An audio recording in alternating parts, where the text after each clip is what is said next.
Shalom saudaraku yang dikasihi oleh Tuhan Yesus Kristus.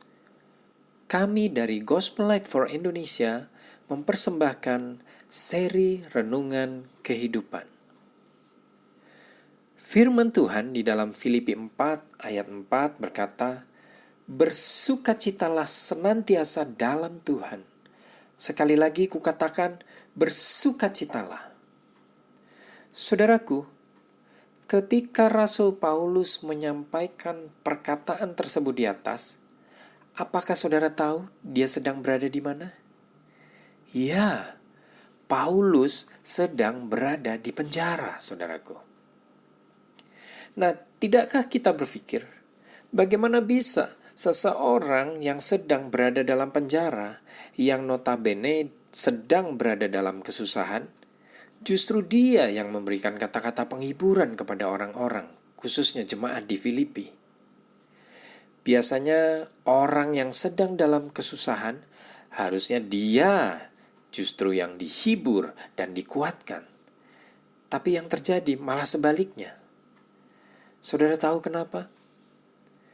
Jawabannya adalah karena sukacita yang dialami oleh Paulus adalah sukacita di dalam Tuhan Yesus Kristus yang telah menyelamatkan dia. Saudara, salah seorang nabi perjanjian lama, Nehemia, juga mengatakan bahwa sukacita karena Tuhan adalah kekuatanku. Jadi sukacita Paulus tidak dikendalikan atau didasarkan oleh keadaan atau situasi. Sukacita yang seperti itu pasti bersifat naik turun atau up and down karena sangat rapuh, tergantung keadaan atau situasi. Jadi jika keadaan atau situasi baik, muncullah sukacita. Tapi jika keadaan atau situasi tidak baik, sukacitanya hilang. Itu bukan sukacita yang sejati.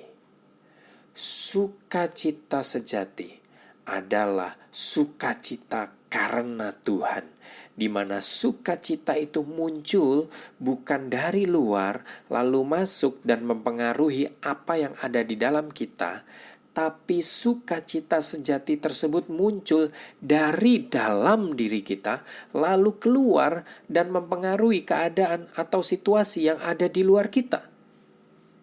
Sukacita itu muncul dari dalam karena di dalam diri kita orang-orang percaya ada Yesus yang tinggal dan hidup di dalam kita.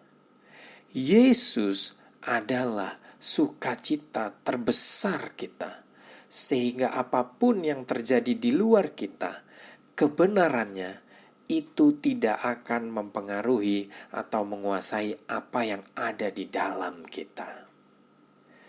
Saudaraku, apapun keadaan dan situasi yang sedang kita alami dan hadapi hari-hari ini, sesulit apapun itu, seperti yang Rasul Paulus katakan dari dalam penjara, biarlah kita tetap senantiasa bersukacita di dalam Tuhan.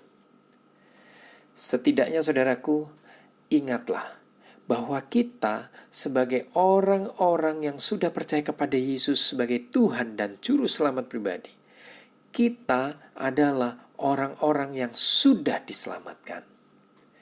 Menyadari bahwa kita sudah diselamatkan itu lebih dari cukup untuk membuat kita senantiasa bersukacita di dalam Tuhan. Jadi mulai hari ini dan selanjutnya, jangan izinkan keadaan atau situasi apapun mempengaruhi atau menguasai hidup kita, sehingga kita kehilangan sukacita. Namun, biarlah kita yang telah diselamatkan oleh Yesus, kitalah yang mempengaruhi dan menguasai keadaan atau situasi dengan tetap bersukacita senantiasa di dalam Tuhan. Karena sukacita karena Tuhan, itulah kekuatan kita. Dan ingatlah selalu bahwa Tuhan sangat mengasihi kita, anak-anaknya. Haleluya, terpujilah Tuhan. Saudaraku, Selamat menikmati hari-hari yang dipenuhi sukacita dalam Tuhan. Kasih karunia Kristus menyertai kita semua yang dikasihinya, dan Tuhan Yesus memberkati.